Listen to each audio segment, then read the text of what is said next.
मंगल भवन मंगल हारी, रहु सुदशरथ अजर बिहारी। जय सिया राम जय जय सिया राम, जय सिया राम जय जय सिया राम। सीता जी आकर मुनि श्रेष्ठ वशिष्ठ जी के चरणों लगी और उन्होंने मन मांगी उचित आशीष पाई।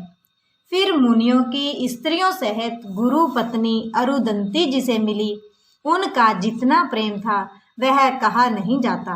सीता जी ने सभी के चरणों की अलग अलग वंदना करके अपने हृदय को प्रिय अनुकूल लगने वाले आशीर्वाद पाए।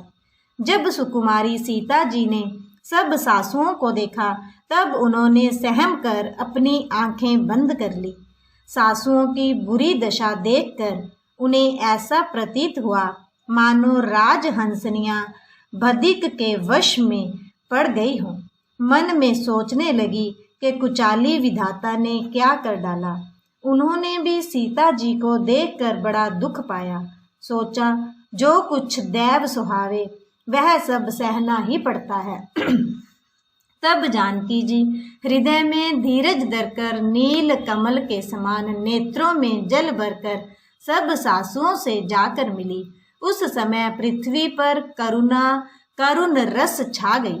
सीता जी सब के पैरों लग लग कर अत्यंत प्रेम से मिल रही हैं और सब सासुएं स्नेहवश हृदय से आशीर्वाद दे रही हैं कि तुम सुहाग से भरी रहो, अर्थात सदा सौभाग्यवती रहो। सीता जी और सब रानियां स्नेह के मारे व्याकुल हैं। तब ज्ञानी गुरु ने सबको बैठ जाने के लिए कहा। फिर मुनिनाथ वशिष्ठ जी ने जगत की गति को मायक कहकर, अर्थात जगत माया का है, इसमें कुछ भी नित्य नहीं है, ऐसा कहकर कुछ परमार्थ की कथाएं और बातें कही। तदंतर वशिष्ठ जी ने राजा दशरथ जी के स्वर्ग गमन की बात सुनाई, जिसे सुनकर रघुनाथ जी ने दुख पाया और अपने प्रति उनके स्नेह को उनके मरने का कारण विचार कर धीर धुरंधर श्री रामचंद्र जी अत्यंत व्याकुल हो गए। वज्र के समान कठोर कड़वी वाणी सुनकर लक्ष्मण जी, सीता जी और सब रानियां विलाप करने लगी। सारा समाज शोक से अत्यंत व्याकुल हो गया, मानो राजा आज ही मरे हों। फिर मुनि श्रेष्ठ वशिष्ठ जी ने श्री राम जी को समझाया। तब उन्होंने समाज सहित श्रेष्ठ नदी मंदाकिनी जी में स्नान किया। उस दिन प्रभु श्री रामचंद्र जी ने निर्जल व्रत किया। मुनि वशिष्ठ जी के कहने पर भी किसी ने जल ग्रहण नहीं किया। दूसरे दिन सवेरा होने पर मुनि वशिष्ठ जी ने श्री रघुनाथ जी को जो आज्ञा दी वह सब कार्य प्रभु श्री रामचंद्र जी ने श्रद्धा भक्ति सहित आदर के साथ किया। वेदों में जैसा कहा गया है उसी के अनुसार पिता की क्रिया करके पाप रूपी अंधकार के नष्ट करने वाले सूर्य रूप श्री रामचंद्र जी शुद्ध हुए, जिनका नाम पाप रूपी रुई के तुरंत जला डालने के लिए अग्नि है और जिनका स्मरण मात्र समस्त शुभ मंगलों का मूल है। वे नित्य शुद्ध बुद्ध भगवान श्री राम जी शुद्ध हुए। साधुओं की ऐसी सम्मति है कि उनका शुद्ध होना वैसे ही है जैसा तीर्थों के आवाहन से गंगा जी शुद्ध होती हैं। गंगा जी तो स्वभाव से ही शुद्ध हैं। उनमें जिन तीर्थों का आवाहन किया जाता है उल्टे वे ही गंगा जी के संपर्क में आने से शुद्ध हो जाते हैं। इसी प्रकार सच्चिदानंद रूप श्री राम तो नित्य शुद्ध हैं। उनके संसर्ग से कर्म ही शुद्ध हो गए। जब शुद्ध हुए 2 दिन बीत गए तब श्री रामचंद्र जी प्रीति के साथ गुरु जी से बोले, हे नाथ, सब लोग यहाँ अत्यंत दुखी हो रहे हैं। कंद मूल फल और जल का ही आहार करते हैं। भाई शत्रुघ्न सहित भरत को, मंत्रियों को और सब माताओं को देखकर मुझे एक एक पल युग के समान बीत रहा है। अतः सब के साथ आप अयोध्यापुरी को पधारिए, लौट जाइए। आप यहाँ हैं और राजा अमरावती स्वर्ग में है, अयोध्या सूनी है। मैंने बहुत कह डाला, यह सब बड़ी डिठाई की है। हे गोसाई, जैसा उचित हो वैसा ही कीजिए। वशिष्ठ जी ने कहा, हे राम, तुम धर्म के सेतु और दया के धाम हो, तुम भला ऐसा क्यों न कहो। लोग दुखी हैं, 2 दिन तुम्हारा दर्शन कर शांति लाभ कर लें। श्री राम जी के वचन सुनकर सारा समाज भयभीत हो गया, मानो बीच समुद्र में जहाज डगमगा गया हो। परंतु जब उन्होंने गुरु वशिष्ठ जी की श्रेष्ठ कल्याण मूलक वाणी सुनी तो उस जहाज के लिए मानो हवा अनुकूल हो गई। सब लोग पवित्र पैस्विनी नदी में अथवा पैस्विनी नदी के पवित्र जल में तीनों समय सवेरे, दोपहर और सायंकाल स्नान करते हैं, जिसके दर्शन से ही पापों के समूह नष्ट हो जाते हैं और मंगल मूर्ति श्री रामचंद्र जी को दंडवत प्रणाम कर करके उन्हें नेत्र भर भर कर देखते हैं। सब श्री रामचंद्र जी के पर्वत, कामदगिरी और वन को देखने जाते हैं, जहाँ सभी सुख हैं और सभी दुखों का अभाव है। झरने अमृत के समान जल झरते हैं और 3 प्रकार की शीतल मंद सुगंध हवा तीनों प्रकार के आध्यात्मिक, आदि भौतिक, आदि दैविक तापों को हर लेती है। असंख्य जाति के वृक्ष, लताएं और तृण हैं तथा बहुत तरह के फल, फूल और पत्ते हैं। सुंदर शिलाएं हैं, वृक्षों की छाया सुख देने वाली है। वन की शोभा किस से वर्णन की जा सकती है। तालाबों में कमल खिले हैं, जल के पक्षी कूज रहे हैं, बोरे गुंजार कर रहे हैं और बहुत रंगों के पक्षी और पशु वन में वैर रहित होकर विहार कर रहे हैं। कोल, किरात और भील आदि वन के रहने वाले लोग पवित्र, सुंदर एवं अमृत के समान स्वादिष्ट मधु, शहद को सुंदर दोने बनाकर और उनमें भर भर कर तथा कंद, मूल, फल और अंकुर आदि की जूड़ियों, अंटियों को सबको विनय और प्रणाम करके उन चीजों के अलग अलग स्वाद, भेद, प्रकार, गुण और नाम बता बता कर देते हैं। लोग उनका बहुत दाम देते हैं पर वे नहीं लेते और लौटा देने में श्री राम जी की दुहाई देते हैं। प्रेम में मगन हुए वे कोमल वाणी से कहते हैं कि साधु लोग प्रेम को पहचान कर उसका सम्मान करते हैं, अर्थात आप साधु हैं, आप हमारे प्रेम को देखिए। दाम देकर या वस्तुएं लौटाकर हमारे प्रेम का तिरस्कार ना कीजिए। आप तो पुण्य आत्मा हैं, हम नीच निषाद हैं। श्री राम जी की कृपा से ही हमने आप लोगों के दर्शन पाए हैं।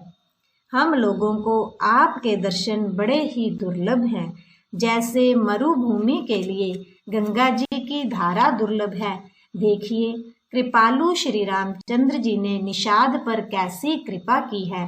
जैसे राजा हैं वैसा ही उनके परिवार और प्रजा को भी होना चाहिए।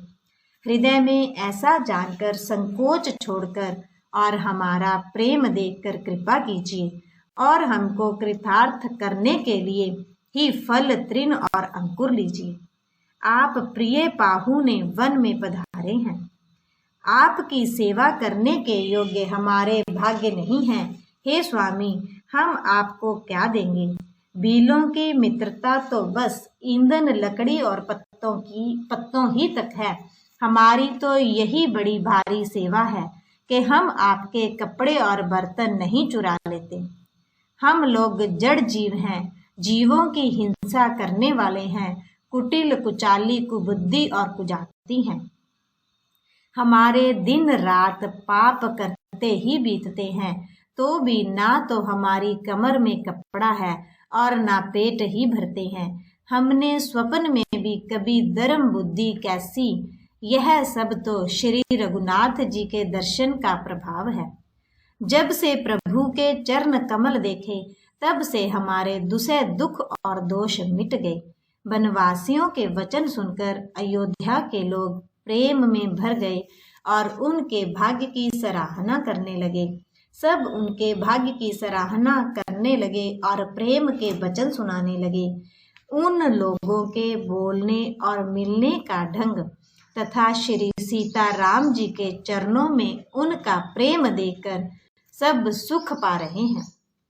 उन कोल भीलों की वाणी सुनकर सभी नर नारी अपने प्रेम का निरादर करते हैं, उसे धिक्कार देते हैं।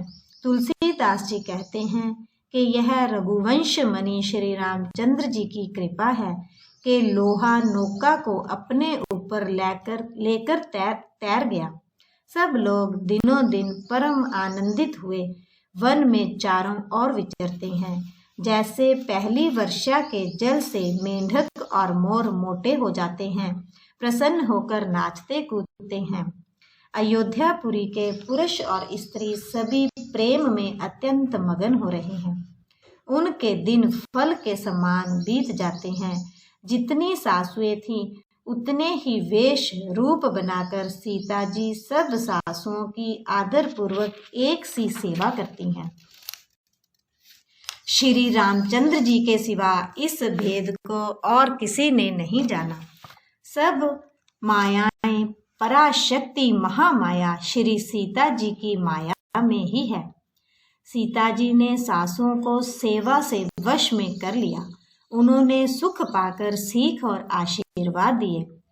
सीता जी समेत दोनों भाइयों श्री राम लक्ष्मण को सरल स्वभाव देकर कुटिल रानी कैकई भर पेट पछताई।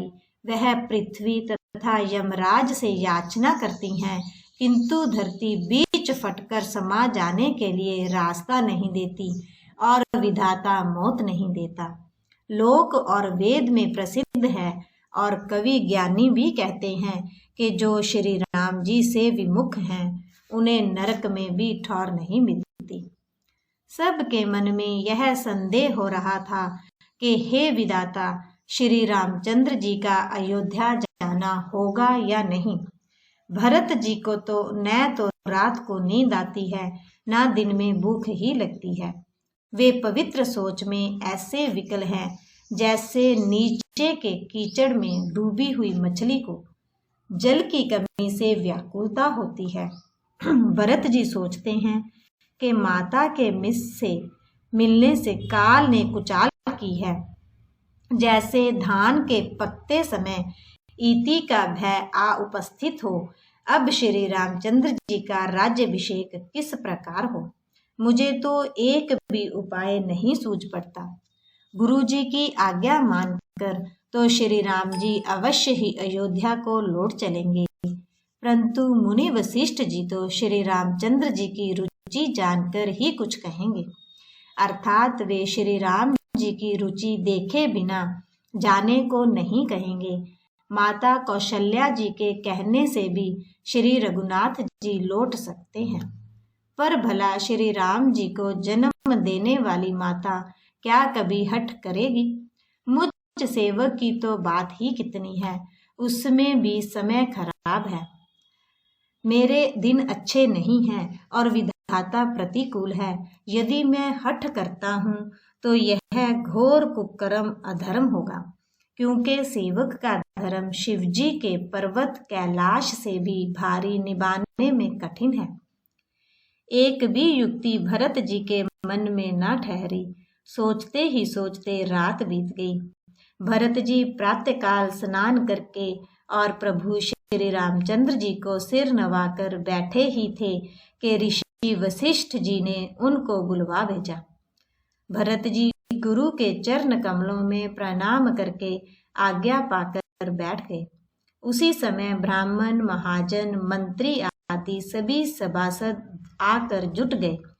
श्रेष्ठ मुनि वशिष्ठ जी समय उचित वचन बोले, हे सभासदों, हे सुजान भरत, सुनो। सूर्य कुल के सूर्य महाराज श्री रामचंद्र धर्म धुरंधर और स्वतंत्र भगवान हैं। वे सत्य प्रतिज्ञ हैं और वेद की मर्यादा के रक्षक हैं। श्री राम जी का अवतार ही जगत के कल्याण के लिए हुआ है।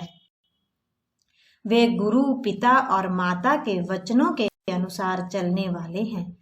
दुष्टों के दल का नाश करने वाले और देवताओं के हितकारी हैं। नीति, प्रेम, परमार्थ और स्वार्थ को श्री राम जी के समान यथार्थ तत्व से कोई नहीं जानता।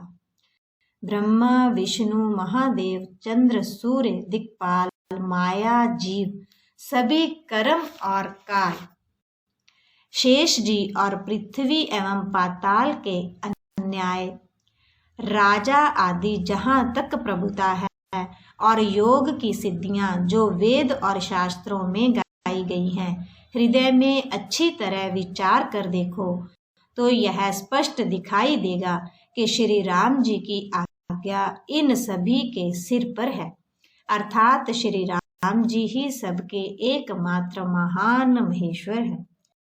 अतएव श्री राम जी की आज्ञा और रुख रखने में ही हम सबका हित होगा।